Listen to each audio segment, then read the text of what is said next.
Hello, everybody. I see a number of people have already jumped on the call. Everybody gets a notification about quarter till. We will get started here in a few minutes. Apologize. I'm still getting over a little bit of a cold, but try to do my best. Got my water bottle here. But we'll get started here in just a few minutes. I will go ahead and mute the audio just because you probably don't need to hear me coughing. But if you do have any questions, feel free to throw them up in the Q&A. There's a Q&A button if you're watching on Zoom. And if you are watching via YouTube, you can go ahead, and it'll be delayed though, a few minutes. It's usually delayed by about 2 minutes, but you can put the questions in the comments in the bottom, and I'll have them up here on my phone, and I'll try to do my best to answer those. It will be slightly delayed though, but we do have some time here at the end to cover it, so hopefully we'll get everything covered. Again, start here in a few minutes.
Hello, everybody. For those that are new and just tuning in, I just wanted to touch base a couple of things. One is um, there seems to be a run on clients trying to get defrauded by these folks calling in from offshore. Let's just say it's offshore.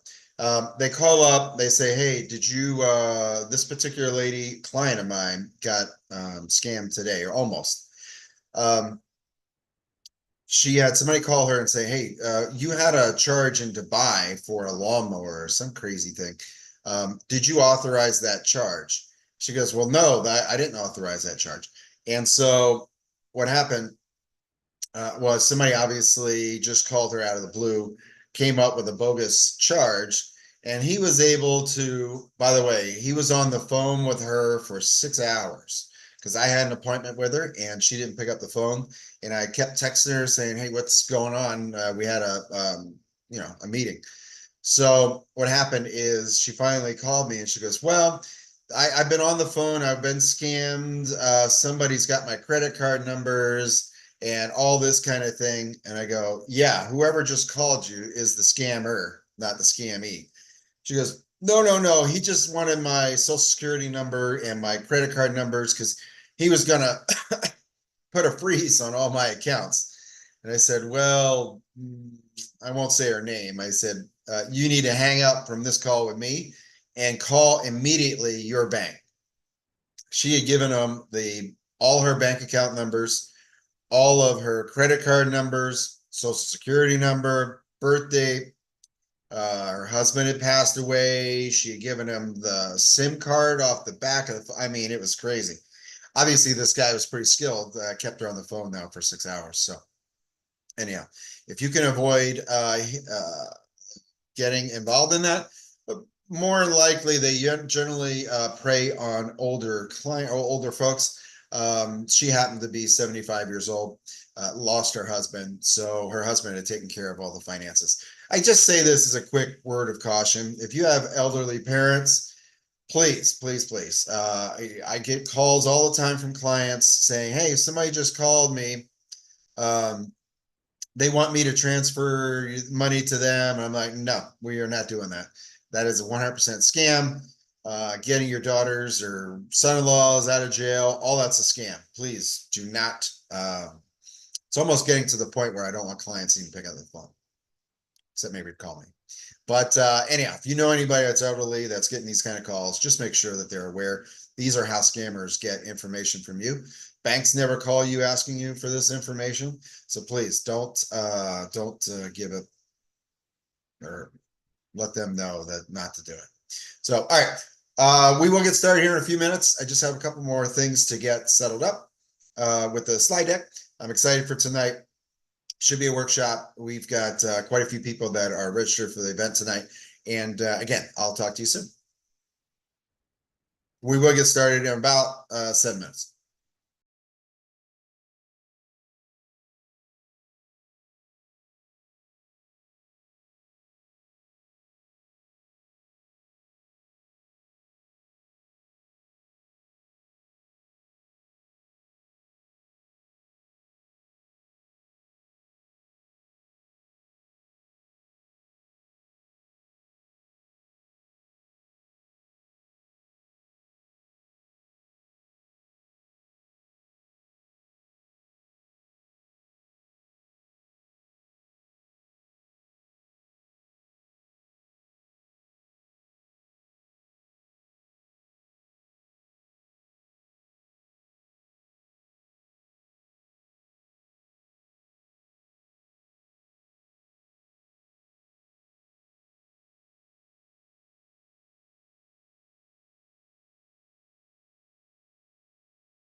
So I just realized that that probably was not getting recorded because I have two microphones and I did not notice that my microphone was not working.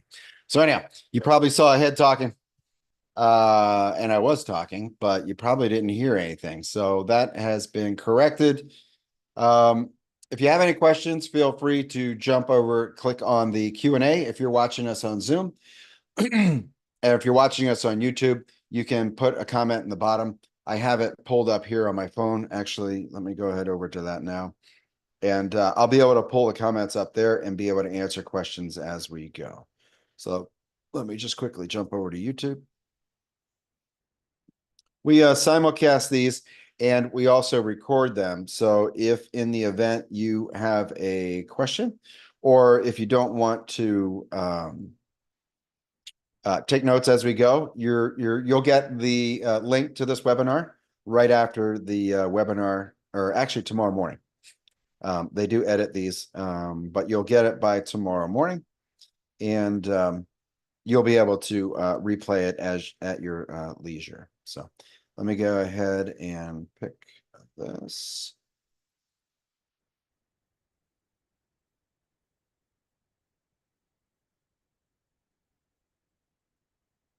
All right, so I'll keep that up here.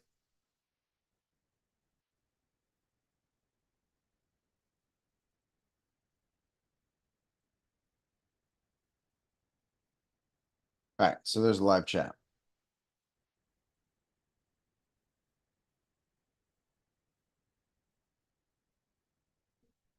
Let me turn this microphone off. Yeah.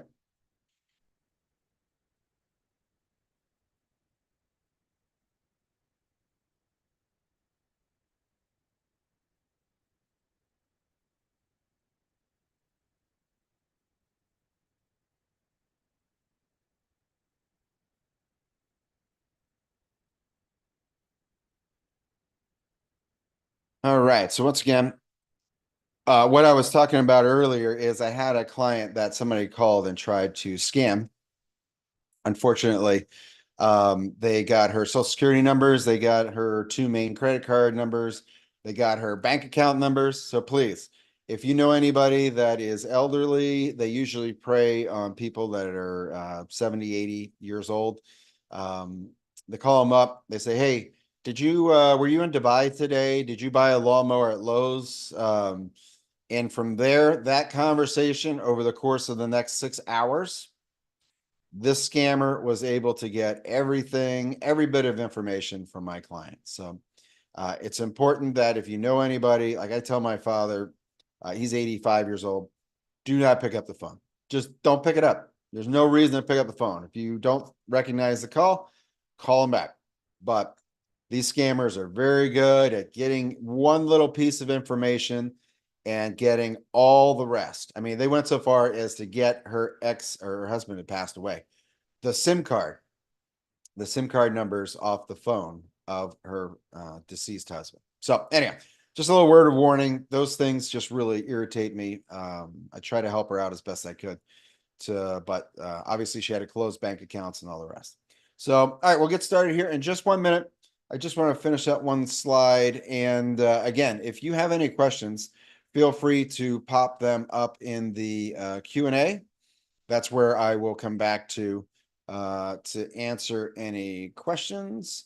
And let's see here if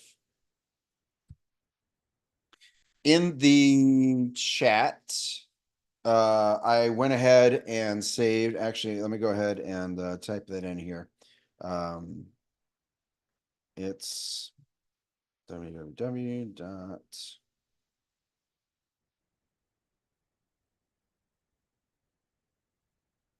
In order to get the free report, you just go to Max Our Social Security.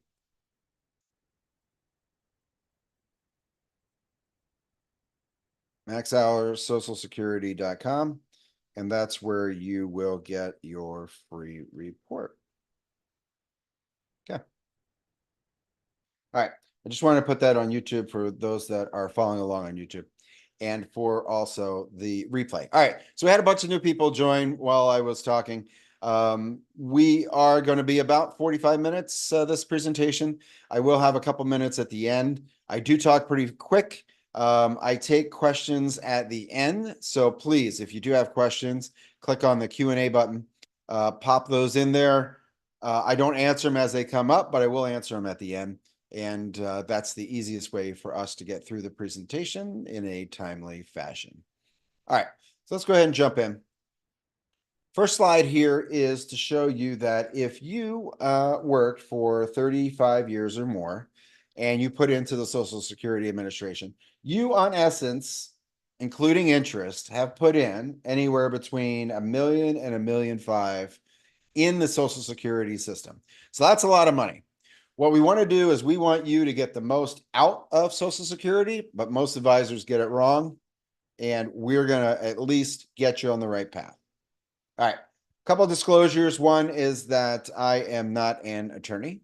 I am a financial advisor, and also I am not an attorney because we don't talk about estate planning too much in this one. And also, I'm not a CPA. We will talk a little bit about taxes and how to minimize those in retirement, which is super important. As we go through this presentation, you'll see we are trying to maximize Social Security. That's one. But we wouldn't be doing our job if we also didn't minimize your taxes, which is two. Those two go hand in hand. And as we go through the presentation, I think you'll understand. And at the end, again, we will show you how to go ahead and get the Social Security workbook, which is right here. It is rather substantial. And you'll spend quite a bit of time on that once you download it. But what it does is it allows you to make sure that the Social Security Administration didn't miss anything. For instance, if you don't have a line item for say 1987 and you work that year, you have to get that corrected before you file for Social Security. Once you file for Social Security and there's an error, there's a certain time limit for them to fix it. And if you miss it, they miss it, what happens is you end up getting less. So we don't want that to happen to you. And I have had clients where that has been the case. All right. So why is Social Security such a hot topic? It really boils down to the fact that there are a lot of people entering Social Security. I mean, every day, 12,000 people are entitled to some form of Social Security. So that's a lot. This is actually the peak. So the baby boomers, this is actually the peak. If you had asked me 10 months ago, 5 months ago, it was 10,000 a day. Right now it is $12,000 a day. What does that mean for me and you? Well, it means that the system's going broke. So the system is going broke. It will be broke. We'll talk about that, but it is broke now. They do have some money until they do run out of money, and we'll show you how they're going to fix it, or at least how we think they're going to fix it. So anyhow, tons of people entering it. What does it mean to you? Basically, 65% of middle income earners get roughly 50%. What does that mean? Is that 50% of your income when you retire for over half of Americans comes specifically from Social Security. And I see it all the time. There's a lot of people living on just a little bit more than Social Security. And I also see people working longer in order to overcome this. So 65% of people get half. 1985, a lot of corporations eliminated the pensions, right? Back in the day when I had worked for AT&T for a while. AT&T, a lot of those employees, when you work for AT&T, you work there, you retire there, you get your pension, everything is good. You got your 30, 35 years, pension, Social Security, 401k, life is good. They are not as generous, meaning that most American corporations simply just don't give pensions. Now, excuse me, I am getting over a cold. So if you hear me cough every once in a while, it's because I had a cold. I'll try to minimize that though. So I know it's annoying to hear that over the microphone. If you are working for the government, municipalities, some school districts, some things like that, you are getting a pension, but it's not a big pension. It is a small pension, but by and large, again, most corporations have eliminated this benefit. And we all know, we hear that statistic all the time, that $10,000. I mean, if you pass away and you only have $10,000, there's not much we can do for you. There's not much that anybody can do. You're really relying on Social Security to make ends meet. All right, so questions to ask yourself. Do you have insurance for various things? Do you have health insurance, life insurance, car insurance, these kind of things? Well, we look at Social Security as ensuring your retirement. Okay, a couple things. One is that Social Security is for life. You're going to get that benefit. There's going to be a cost of living increase, along the way. It's averaged between 2 and 2.5%. But by and large, you are going to get that benefit for life. Okay, that's important. Very few things you can count on to get the rest of your life. Medicare is one at 65, as long as you have the time in.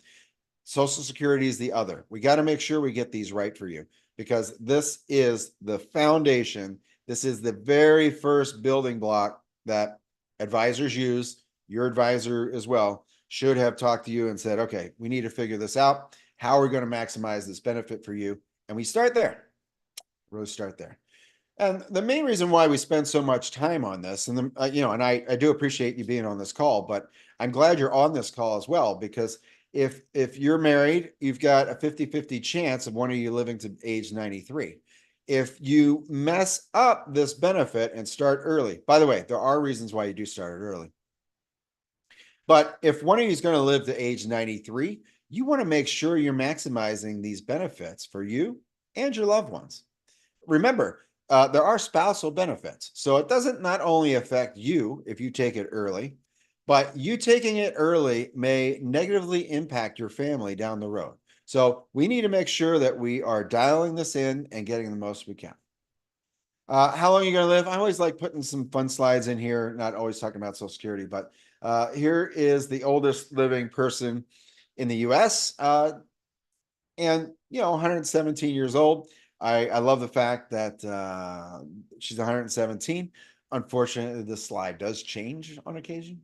Hopefully I don't have to change it anytime soon, but that's great. So you have to account for longevity when we're looking at this. So what's our focus for today? Pretty straightforward. What are the benefits of Social Security? Strategies for married couples, divorced couples, widowers, and also remember, we're going to dovetail taxes on here because I don't feel like we're going to do you justice unless we are minimizing your taxes while maximizing your Social Security benefit. All right, so the basics of Social Security. By the way, this presentation is part of a much larger one. I used to teach at one of the colleges here, and it would be as a 6-hour course on financial planning. Social Security was a big part of that, which took almost an hour and a half. I have boiled this down to about 45 minutes, but this is a large part of a Social Security course that we would teach here at the college. So again, basics of Social Security. How do you qualify? You have to be working at a job that is paying into Social Security. You need 40 credits. Now, 40 credits means 40 quarters or 43-month stretches where you have earned $1,500 or more. So that's the difference. So if you worked in a job that was seasonal, like on occasion we do talk to some seasonal folks, and you were off for a quarter or you didn't work for a quarter, we have to take this into account. So this is how you qualify for Social Security. The other thing is that it takes the highest 35 years. The highest 35 years adjusted for inflation. For instance, whatever you made in 1980 is almost a 4 times amount. So if you made $25,000 in 1980, it almost equals $100,000 when it is adjusted for inflation. And they'll take the highest 35 years. And typically there's going to be the last 35 years most of the time. All right, so a couple of exclusions or reductions in benefits. Government workers, sometimes they have government pension offsets, windfall eliminations. Typically, when I see this is if somebody's worked in Canada and they are Canadian, they're getting pensioners benefits out of Canada or foreign country. They will offset your Social Security by that amount. So if you get $200 in Canada, they will lessen your Social Security by $200 here in the States. It's important for you to get that right. If they catch you, they will take that money back and you will not get your Social Security payment until it's all paid back. So it's important you watch out for that. So how does Social Security work? The workers contribute 6.2%. Your employer contributes 6.2%. So it's 12.4% in total. And the way it works is the money that comes in today gets turned around and goes right out the back door to all your friends and family that are getting Social Security today. So assuming that most people on this call are not getting Social Security, the money coming in today from people that are working goes right out the back door and pays Social Security. It's kind of like a pyramid scheme. They don't like calling it that, but that's how Social Security was set up. 2010, first year since 1983, it's in the red. By the way, it's never not going to be out of the red going forward. Fully funded through 2035. 2035 is a magic number. However, that's assuming we don't have a recession, which it started already. Fed's going to start cutting rates. That generally means that things are starting to go wrong in the economy. By the way, the economy does this kind of roly-poly thing all the time. Their business cycles in the market. Don't think that they're going to be able to stop a business cycle just by cutting rates. By the way, who owns most of the bonds that we issue as the United States? United States. They issue the bonds on one hand, they take the bonds in the other. So when they adjust rates, what are they doing? they're essentially adjusting the rates for the bonds that we already own. It's, anyhow, I don't want to get too far into it, but it does not really affect if they're going to lower rates. There are a few things that it does affect, but that will not stop inflation. Anyhow, 83 cents on the dollar thereafter after 2035. So what does that mean? They got to fix it. They're going to have to fix it. So there's one of four ways that they can do it, or they can use a combination of all four. They could increase the minimum retirement age from 62 to say 64, 65. By the way, they probably aren't going to do this to anybody that is in their 50s. They probably will take a look at this for people in the 40s, 30s, especially, excuse me, in your 20s. They are going to have to make some fixes here. Increase full retirement age to age 70, 72. Right now it is 67 for most folks that are on this call. Increase the payroll tax. Again, it can go from 6.2 to maybe 8.2. Maybe make corporations pay it. By the way, making corporations pay it comes out of what you earn. All right.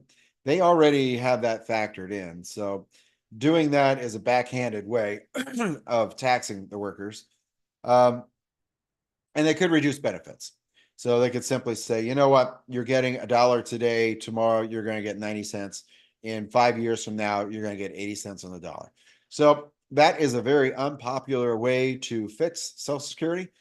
All of you are voters, I would assume. If you're not, most people that are on Social Security are voters. So we want to make sure that they want to make sure that they stay in power. They are definitely not going to reduce the benefit. All right. So how are they determined? I'm sure most of you have heard that every year you wait, you get 8% more. And really, you get a reduction if you retire early. I'm using the chart so that it's 66 is full benefit. Again, most of you now have graduated to this 67.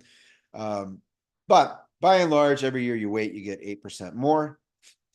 And you also get 8% less if you retire early. So let's say your benefit is $2,000 a month.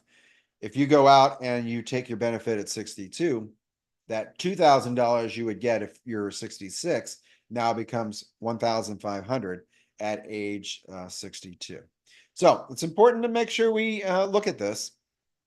We want to maximize your benefit. And by doing that, you want to make sure you take it at the right time. 3 different Social Security benefits. Retired workers benefit is a benefit that you have earned. Spousal benefit is a benefit that your spouse has earned, but you are entitled to 50%. And the widow or survivor's benefit is a benefit that someone else has earned, but now you are entitled to 100%. Okay. So there are rules to this, and I think we'll cover these next. The Bipartisan Act of 2025 really did away with a lot of the bells and whistles and the way that people were gaming the system. You could file and suspend. There are a couple of ways that you can maximize your benefit. They have pretty much been eliminated. The only one that is still around is the widow benefits or widower benefits, survivor benefits, basically, and we'll touch on that. So you can voluntarily, by the way, I rarely see anybody even ask me about this question, let alone do it, but you could voluntarily suspend your benefit in order to fix a mistake. Remember I said that on occasion, Social Security will miss a certain year that you've had a benefit. Well, in order to fix that mistake, you need to suspend your benefit, and you have to do it within the first year, because that is the grace period where you can go back and fix things. Secondly, you can rescind your application. You put your application in. Let's say it's 6 months from now. I had a client receive a lot of money. His mom had passed away, so he inherited a bunch of money. I said, well, look, you don't need Social Security anymore. Why don't you suspend it? He tried. But it was just when COVID was hitting, everybody at Social Security office was working from home. And so it was he just simply couldn't get a hold of anybody. He wanted to do it. He couldn't get a hold of anybody to reverse it. And finally, it just became such an irritation to him. He's like, I'm just going to go ahead and get my benefit. So anyway, those are the only examples I know of that someone would even try. So considerations for married couples. Remember, this is for married couples. And I got a quick example here, but you need to be married at least 1 year. Primary worker must have filed. This is super important if you're thinking about spousal. There's a couple of important facts here that I'll point out. One is that the spouse, we're going to assume that this is a married couple, but the primary has to file before you get your benefit. All right. So that's important. And you must not qualify for more than half of your spouse's benefit. For instance, if he's getting $2,000 a month, she's getting $1,000 a month, or she could get $1,000 a month, but her own benefit, say, is $1,200 a month, she can't get half of his because her own benefit's higher. And the way they do it is that they make the spouse file for benefits. So in order to file for benefits, you've got to file for your own. What happens is that if there's a shortfall between what the spouse gets and what the primary spouse gets, they make up the difference. They don't. So they're going to pay your benefit and they'll close the gap. So if hers is higher than his or higher than 50%, you're simply just going to pay her hers and they'll never be able to close the gap because there's simply, it won't be a gap to close. All right. There are special caveats to this. So if the primary person files early, also the beneficiary or the spouse is going to get penalized as well. So this is important. If it were this number, let's say he did that at 66. He's getting $2,000 a month. Good. He gets his $2,000 a month because he filed at his full retirement age.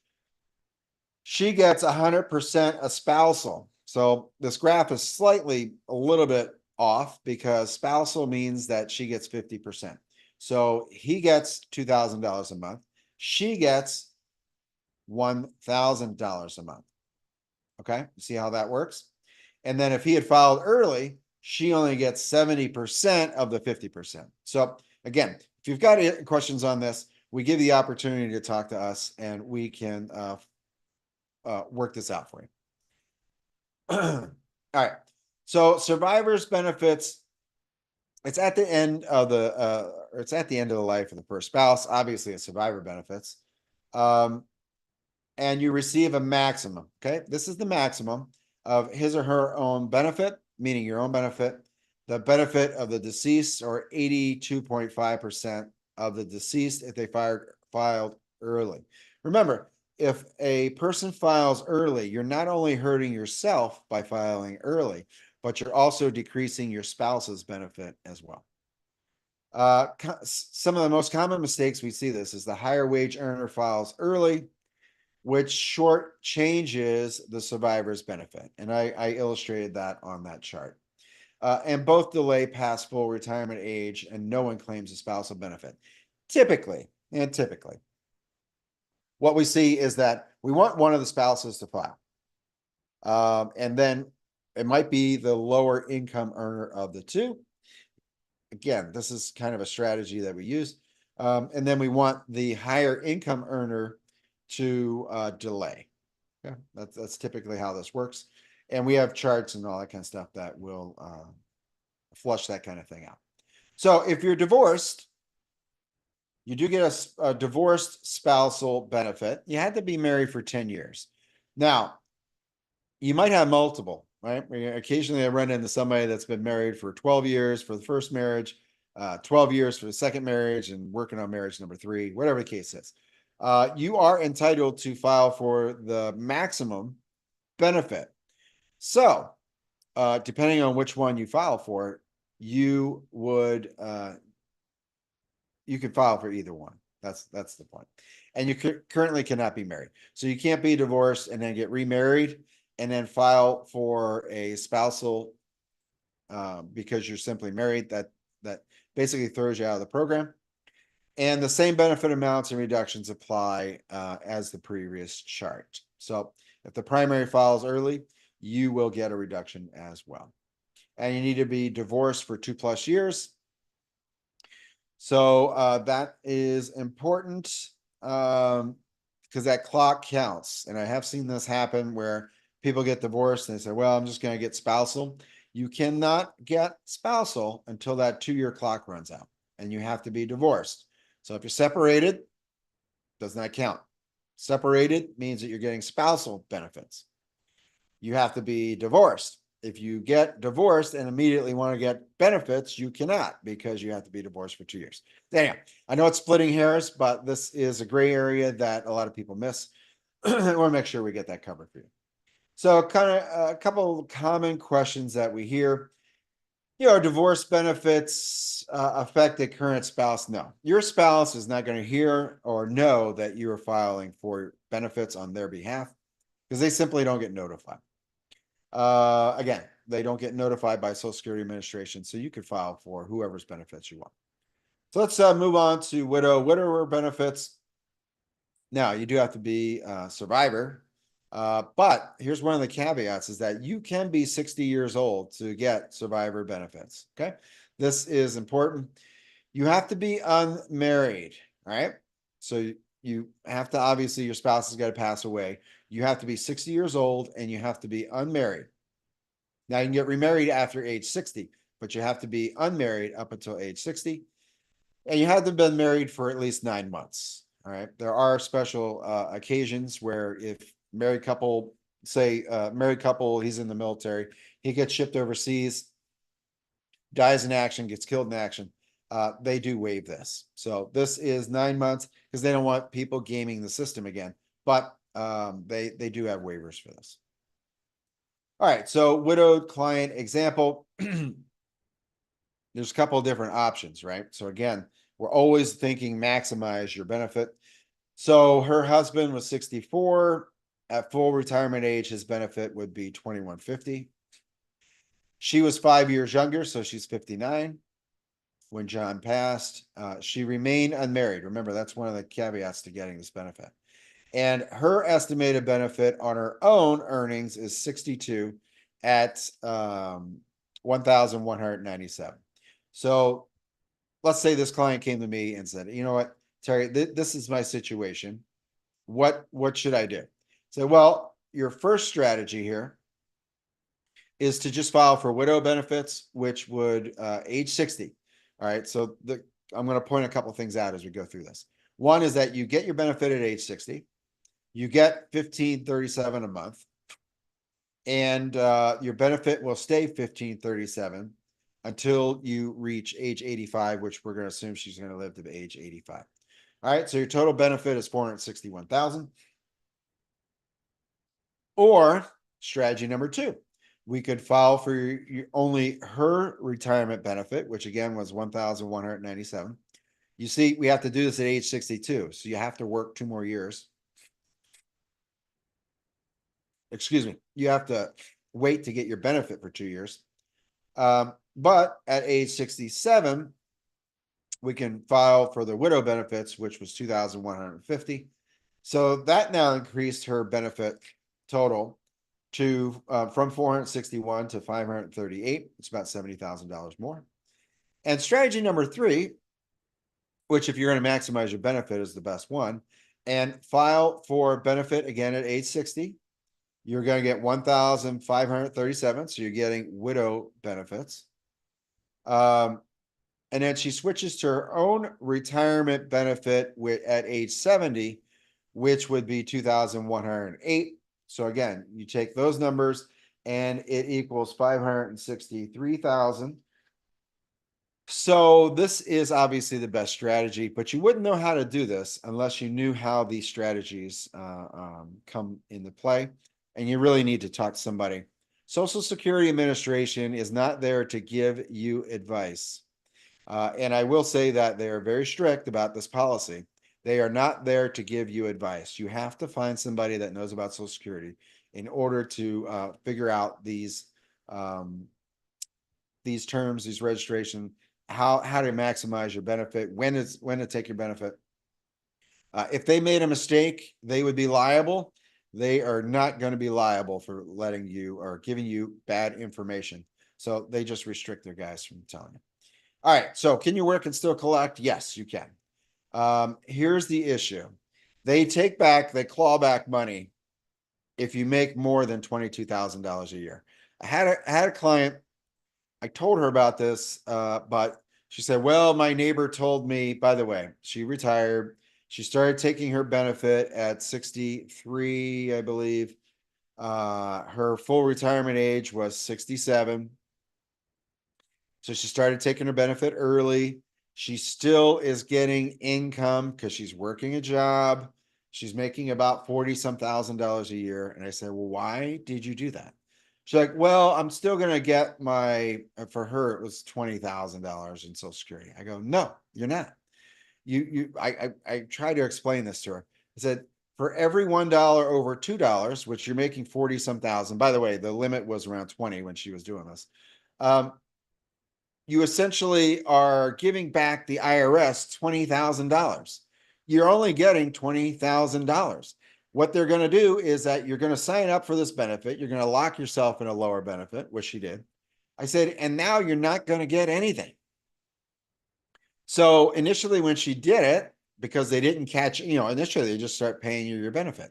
Then they figured out, hey, this lady's actually making more than the limit. We need to start clawing it back. They clawed back 100%. Remember a couple slides ago, I said you need to go back and suspend your benefit, pay back that, it was about $10,000 that she had gotten before they caught her or caught up to her. I said, pay that back, suspend it so that you can get your higher benefit. She's like, oh, I already spent the $10,000. I said, well, now you're stuck. Now you're not going to get any benefit till 67 unless you quit working. She goes, well, if I quit working, then I'm not making enough money. I go, yeah, I try to explain this to you. Anyway, you can still work the year that you turn 66 or 67, whenever you get your full retirement age. A little bit different. They claw back $1 for every 3 that you made over. So anyhow, just be aware of that. Most of the time you want to wait till full retirement age if you're going to be working to get your benefit. There's no reason to get your benefit, lock in a lower amount, and pay the IRS the difference. All right, so we're going to move on to taxes. How is your Social Security taxed? One of the things they do is they came out with this 33-page document that says all the ins and outs on how we're going to tax your Social Security. So Social Security, it's called provisional income. Think of it this way. It's 50% of your Social Security plus whatever else you've earned in the year. 50% of Social Security plus whatever else you earned. And that's going to determine whether or not you pay tax on your Social Security, right? So provisional income, again, we're going to assume that you get $24,000 a year in Social Security. You take half that benefit, which is $12,000. We're going to assume that you have made $18,000 in other income. So now that is $30,000. Okay.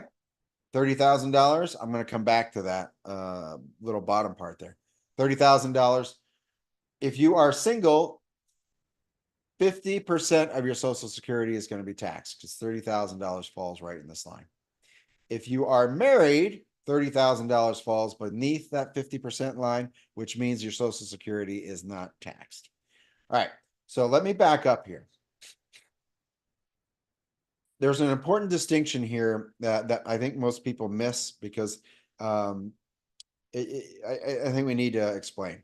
Roth IRAs, if you take money out of a Roth IRA, remember a Roth IRA is not taxed. The income you have received, as long as you've had a Roth IRA account for 5 years or more, is not taxed. Now, the proceeds that you take out is not taxed, and also the money you put in. So your principal plus interest, as long as it's been in there 5 years, is not taxed.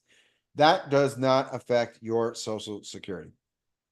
Let's assume that this person had taken $18,000 out of a Roth IRA instead of taking it out of an IRA, normal IRA, or his 401k. It would only be $12,000. This would go to zero. So they would put $12,000 in that provisional income. As you see here, you would pay no tax on your Social Security. That's important. That's an important strategy. So if you decide that you say, hey, you know what, that sounded interesting. What was that thing about Social Security where you didn't have to pay? we've been able to help many, many clients get in the 0% tax bracket in retirement, which saves you a ton of money in taxes. All right. So here's a quick example. Client 6462. They have $34,000 in combined Social Security if they filed early. This example is just showing you what the difference is if somebody filed early and what the difference could be if you decided to maximize your Social Security. Okay. That's the prelude to this example. So again, married couple, 64, 62, $34,000 in Social Security if they filed early.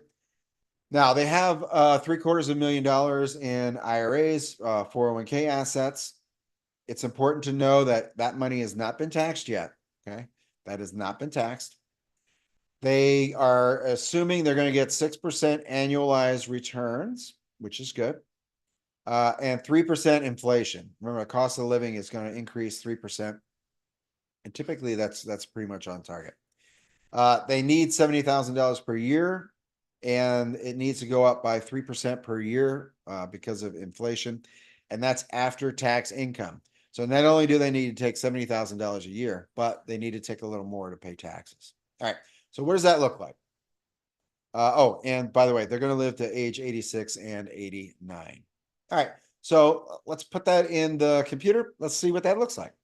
So the blue line is Social Security. Again, they took it early. So year one, they only get a partial benefit because only one of them could get it.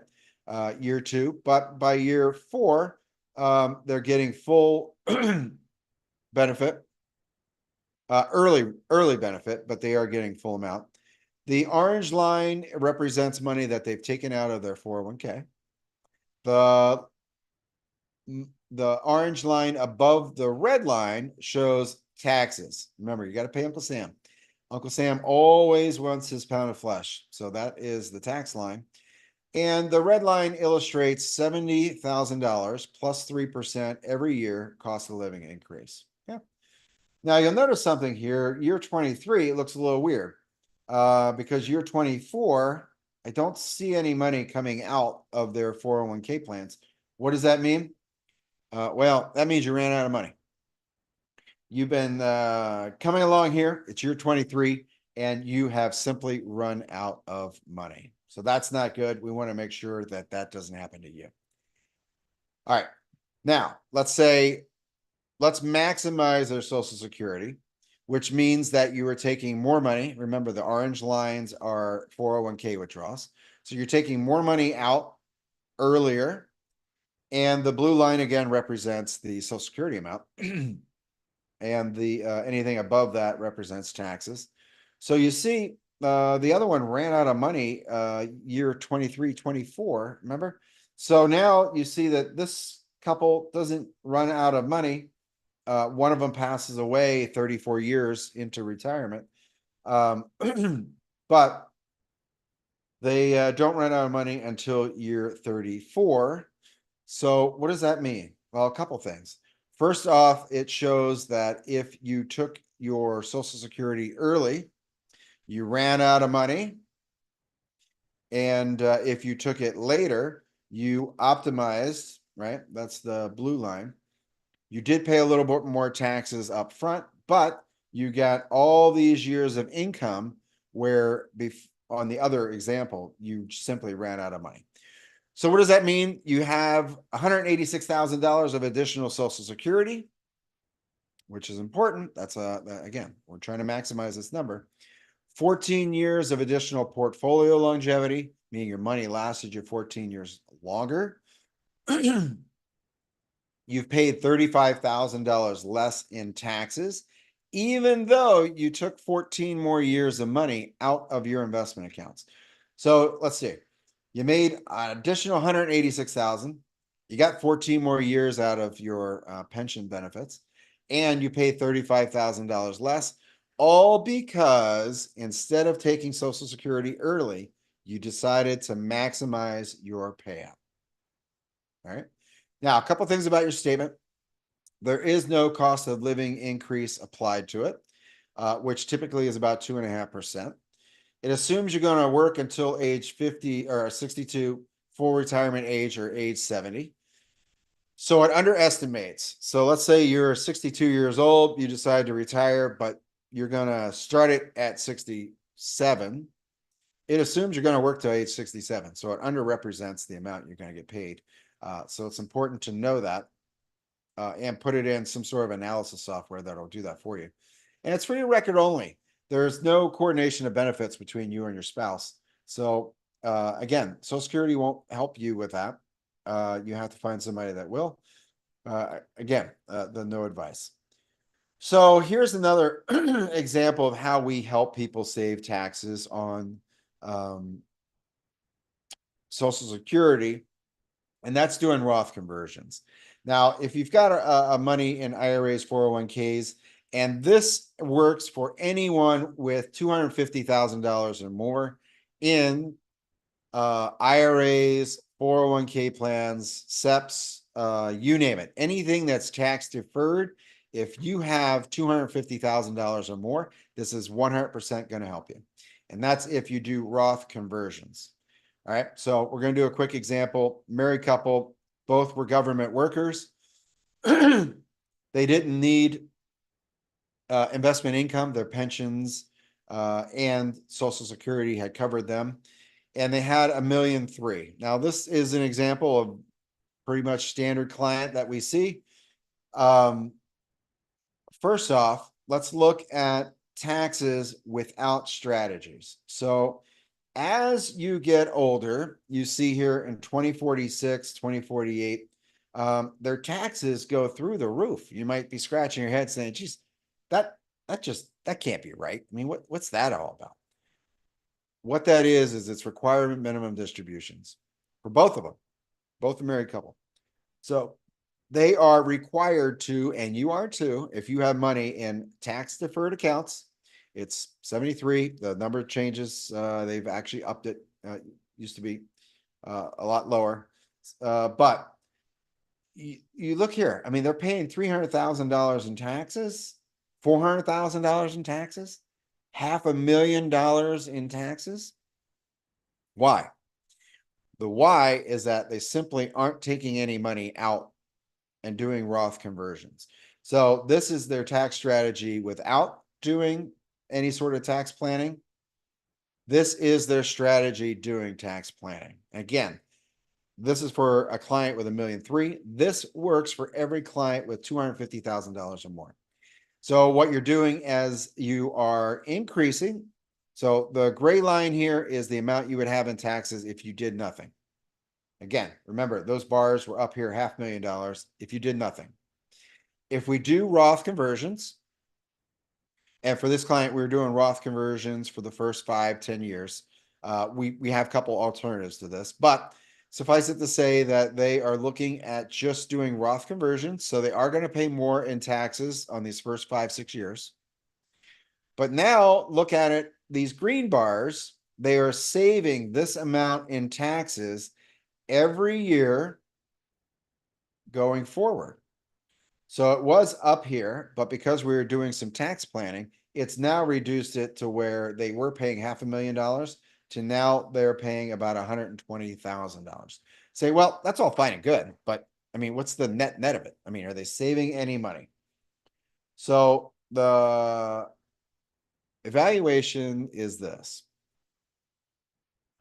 End of tax planning, they end up with $1 million in tax savings. This client only had $1.3 million.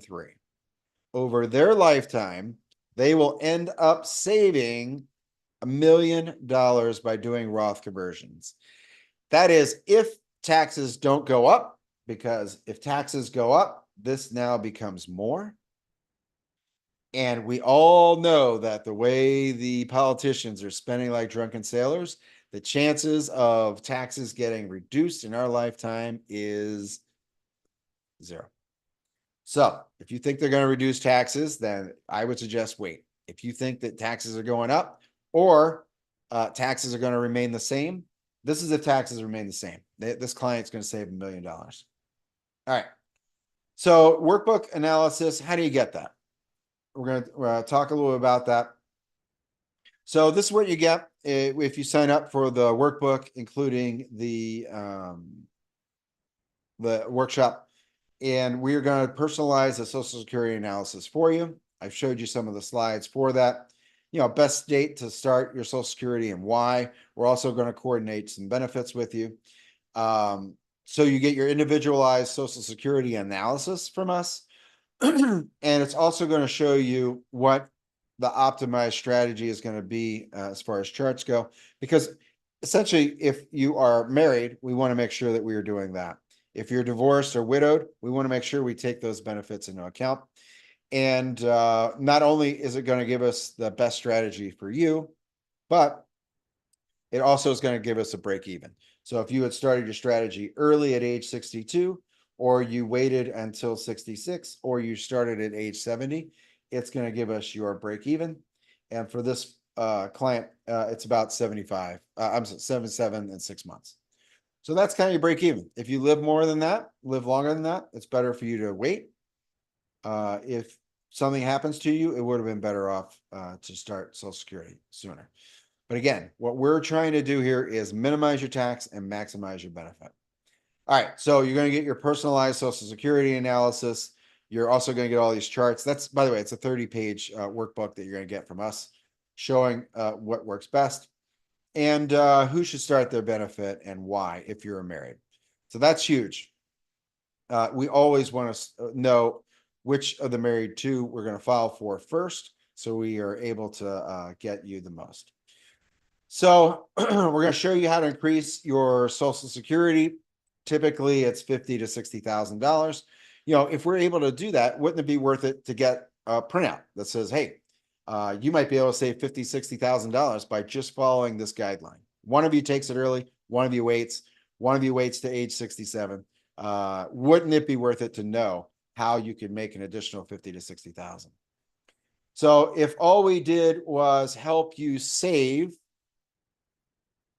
tax money. Again, this client, we're able to show them how to save $1 million. And again, this is with $1.3 million in 401k plans. We sometimes have folks come to us with $2, $3, $4 million in 401ks. And they're like, well, you think you're going to pay a lot in taxes? You are going to absolutely pay fortunes, millions of dollars in taxes. We want to make sure that we work with you to get that lower. But if we could lower your tax rate in retirement, wouldn't it be worth it? By the way, here's a sneaky little thing, not really sneaky, but one of the strategies we do. Let's say that we're able to go ahead and front run a lot of your taxes. And sometimes we're able to get folks in the 0% tax bracket in retirement. How does that work? Just remember this. If you're able to convert most of your IRA, 401k, 403b, 457, all those kind of plans, and get those in the Roth IRAs, do you remember what was the one thing that you can get unlimited amount of money out of and it will not affect your Social Security tax or taxes on Social Security? That is a Roth IRA. There's also a second strategy we use, but I won't get into it now. But remember that if we can get most of your money tied up or tied over into a Roth IRA, you can go into retirement in the 0% tax bracket. All right. So what you're going to get from us is the Social Security analysis. You also get the workbook. You also get the Roth conversion guide. In order to get that, you just simply go to the maxhoursocialsecurity.com. I did put that in the chat box. All you have to do is click on that or cut and paste. It's maxhoursocialsecurity.com. You can download it, and this is what it looks like. So if you do decide that you want to talk to us or figure out how to maximize Social Security or do any of the Roth conversions, or get the Roth conversion guide, feel free at the bottom. You're not entitled to, or you don't have to. But if you do want to set up a time, you fill this information out. It pulls up my calendar. You pick a time that works for you. I will say that my calendar is a little bit full right now, only because I have a lot of these folks that are doing Roth conversions, and it takes a little bit of time to get the everything put together. But find a time that works for you, and just click yes on that button, and you will get your workbook and also figure out time. All right, so talked a little bit about all that. Let me go ahead and answer questions. Let me jump over here to um, YouTube. All right, good. So YouTube, if anybody has questions on YouTube, feel free to put it in the comments. But again, you just go over to maxhoursocialsecurity.com and download your free workbook. All right. So let's jump over to Q&A. We'll do Q&A here for about 10 minutes and then we will wrap up. Am I a fiduciary? Yes. So question number one, am I a fiduciary? Yes, I am. So what does that mean to you? Is that I have to look out for my client's best interest first before I look out for mine. It's really a way to weed out folks that are just simply brokers or simply insurance agents. A lot of people tell you they're fiduciaries because they're not bound.